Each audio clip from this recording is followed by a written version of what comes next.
Olá, seja muito bem-vindo a mais um vídeo do canal Um Engenheiro no RH. Nesse vídeo nós vamos trazer um estudo da IBM que são 5 tendências para 2025 para você impulsionar a sua inovação com a inteligência artificial empoderada pelas pessoas. É isso mesmo que você ouviu, não é o contrário. Não é empoderar as pessoas com inteligência artificial, mas o contrário, como as pessoas podem empoderar o uso, a utilização da inteligência artificial para inflamar, como diz aí o título em inglês, ou impulsionar de uma forma muito forte a sua inovação. Mas antes da gente entrar nesse tema, não esquece, deixa aí seu like nesse vídeo, deixe também sugestões, comentários, que você gostaria de ver aqui no canal, que temas você gostaria de ver aqui. E muito importante, se você não for inscrito no nosso canal, inscreva-se, porque é isso que nos ajuda a trazer novidades, como essa daqui todas as semanas. Bem, esse estudo da IBM foi focado na questão de maximizar a utilização da inteligência artificial de forma estratégica, principalmente a inteligência artificial generativa e os agentes inteligentes, de forma que você consiga, com isso, impulsionar de uma forma bastante forte a sua inovação. Nós vamos trazer as informações dentro de uma matriz SWOT. Nós vamos falar quais são as oportunidades, quais são as ameaças, quais são os pontos fortes, quais são os pontos fracos. Começando aqui com os pontos fortes dessa questão que a IBM trouxe nesse estudo. O primeiro dele é o crescimento do impacto financeiro da inteligência artificial. Cada vez mais a inteligência artificial passa a ter uma parcela muito importante no resultado das empresas, seja por diminuir custos de um lado, seja por aumentar a eficiência por outro lado. Esse impacto financeiro não pode ser deixado de lado e tem que ser aproveitado. Ele é uma força que hoje o mercado apresenta para todas as organizações. Um outro ponto forte que o mercado apresenta para as organizações são os agentes de inteligência artificial. E o que é citado nesse estudo não é o agente comum, o agente de inteligência artificial que faz algumas funções ali. Tanto que eles diferenciam em inglês, ele não é o agent, ele é o agentic, ele tem um IC no final, que vem da inteligência e da capacidade dele, inclusive, de nos ajudar em tomada de decisões. São agentes especializados, são agentes que têm a capacidade de executar tarefas para as pessoas, ajudando as pessoas mais como um copiloto do que somente como um auxiliar que faz algo muito operacional, mas ele também ajuda nas decisões e ajuda então as empresas a ganharem velocidade em seus processos de uma forma muito inteligente. E por último, nas forças, o estudo coloca as pessoas como o principal fator que vai empoderar a inteligência artificial para que ela seja usada com essa qualidade, seja usada de forma bastante eficaz, que é a qualificação ou requalificação da força de trabalho de uma forma estratégica. O que que é isso? Não vou ensinar IA para as pessoas por ensinar. Não vou simplesmente alfabetizar as pessoas nas novidades e nas tendências aí tecnológicas. Eu vou procurar, de forma estratégica, entender aquilo que a minha empresa vai usar, aquilo que está sendo mais eficiente, aquilo que pode realmente contribuir para o meu negócio, e aí sim, qualificar ou requalificar pessoas para atuar nessas questões. Falando em qualificação, requalificação, nós fizemos um vídeo específico sobre isso. Estou deixando o card dele aí para você dar uma olhada, caso você não tenha visto.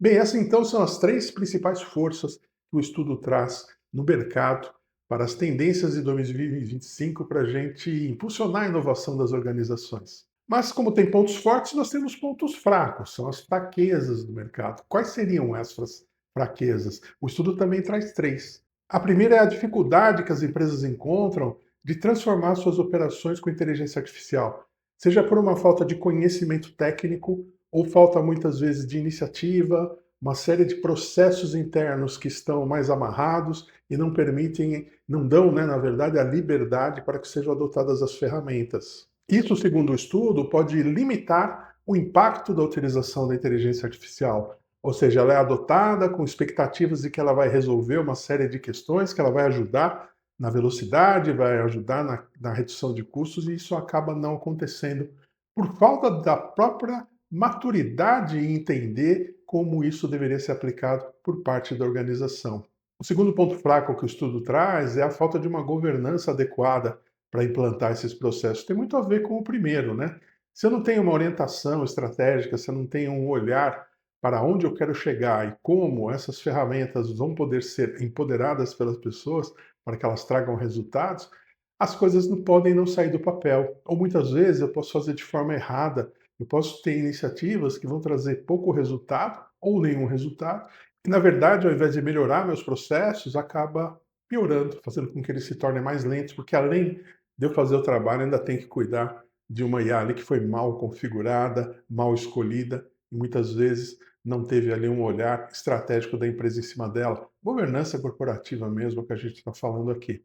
E o terceiro e último ponto fraco que o estudo traz é a resistência à mudança. A resistência à mudança é uma velha conhecida nossa, nós já falamos aqui em diversas situações, e a gente sabe que para inovar você não pode resistir a coisas novas. Ou seja, como é que eu consigo inovar se eu tenho uma resistência à mudança? E muitas vezes essa resistência à mudança ela é estrutural. O que eu quero dizer com isso? Embora pessoas na organização tenham interesse em inovar, tenham uma visão de inovação, a estrutura acaba barrando porque ela não foi preparada para isso.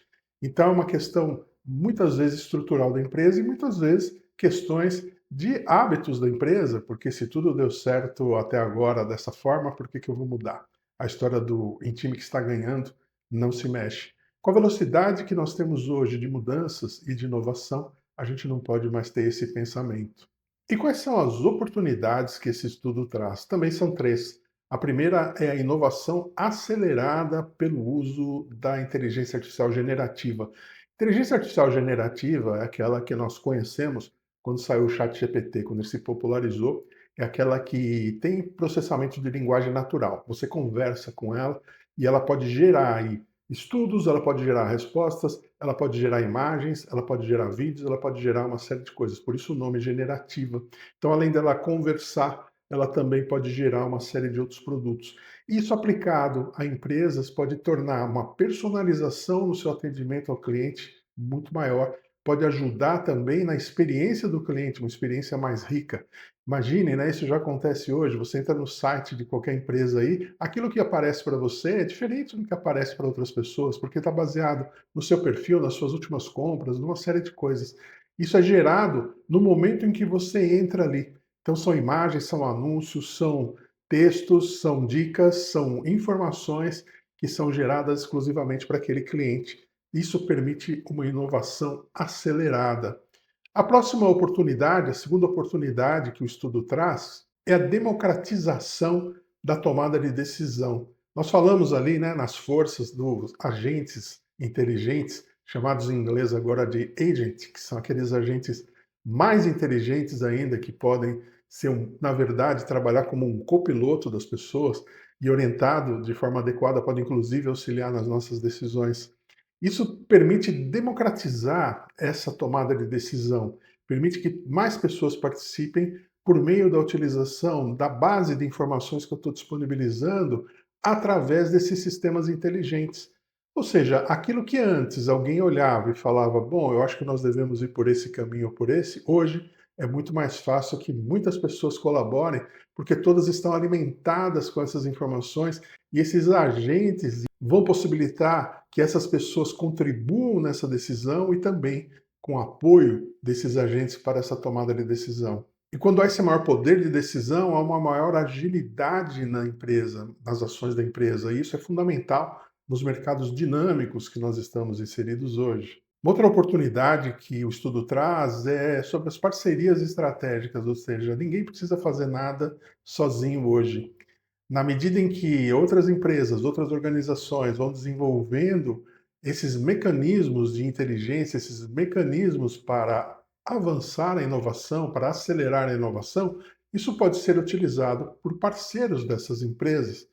Então, ganha-se muito na colaboração entre empresas e também, obviamente, na colaboração interna. Então, parcerias estratégicas entre organizações, parcerias estratégicas entre áreas organizacionais vão ser fundamentais para acelerar essa inovação. E por último, as ameaças. O que o estudo traz de ameaças? Também são três. Primeiro, os riscos não mapeados da inteligência artificial generativa. Isso a gente vê na prática, né? Quando você pede hoje para uma inteligência artificial gerar para você um texto, uma imagem, trazer uma resposta que seja de algum assunto, ela por muitas vezes pode não trazer de forma completa, pode trazer inclusive dados que não são exatamente corretos, não são exatamente aquilo que você espera. A partir do momento que você disponibiliza esse tipo de mecanismo para atender os seus clientes, para fazer o seu relacionamento com o público externo, você está correndo riscos ali, se isso não for muito bem desenhado, se não houver um treinamento muito adequado desses sistemas, de que ela traga informações errôneas, que inclusive vão poder prejudicar a sua empresa. Isso sem falar em questões éticas, né? Muitas vezes pode-se ferir alguma questão ética sem querer, sem perceber, exatamente porque aquela inteligência artificial generativa não foi bem treinada e bem testada nessas questões. Então, esse risco da inteligência artificial generativa, que o estudo chama de riscos não mapeados, ele é algo que tem que ficar bem claro para todos antes de operacionalizar e procurar minimizar esse tipo de risco. A segunda ameaça que o estudo traz é a pressão pela velocidade versus a segurança. Além do que nós falamos agora, das questões éticas, questões até de erros que uma IA generativa mal desenhada, mal testada pode provocar, tem a questão também de você correr para fazer as coisas. Você pode trazer soluções inadequadas, pode cometer erros no desenho e pode cometer erros, inclusive, na integração entre sistemas. Aquilo que deveria conversar de forma fluida não conversa e acaba trazendo, ao invés de melhorias na inovação, acaba trazendo prejuízos. E outra ameaça são os concorrentes. É claro, enquanto algumas empresas já estão avançando já há alguns anos nessa questão, já estão criando aí seus times de pesquisa, estão colocando produtos no mercado, estão criando os seus produtos mínimos viáveis, né, para começar a trabalhar, começar a colocar no mercado e se diferenciar dos concorrentes, outras ainda estão em fase de estudo. E essa velocidade com que esses produtos vão ser colocados no mercado vai ser um diferencial. Muitas empresas vão poder ganhar mercado com essa velocidade, ao passo que outras poderão perder. Então, uma ameaça também do mercado é a concorrência. E uma conclusão muito importante desse estudo é que a inteligência artificial ela é um motor da inovação, ou seja, é ela hoje que vai fazer com que a inovação aconteça, que a inovação se mova, na verdade, de forma acelerada. Nós já falamos aqui de inovação e a gente sabe que a inovação não é necessariamente você criar algo disruptivo, até já falamos da diferença de disrupção e inovação, mas aquela inovação nas pequenas coisas que você consegue crescendo por meio, né, de apoio de inteligência artificial, isso aí vai ser muito acelerado e pode trazer vantagens competitivas para as organizações com grande velocidade. Bem, espero que esse vídeo tenha sido útil para você. Nós trouxemos aqui os principais pontos desse estudo dentro de uma matriz SWOT. Mas o estudo está disponível, estou deixando o nome completo dele aí para você dar uma olhadinha, você pode baixar e procurar ver, talvez existam ali pontos que eu não citei aqui que interessam para você. Não esquece também de deixar seu like nesse vídeo, deixe aí seus comentários, sugestões de temas que você gostaria de ver aqui em próximos vídeos. Muito importante, se você não for inscrito no nosso canal, inscreva-se, porque isso que nos ajuda a continuar crescendo. Muito obrigado e até um próximo vídeo.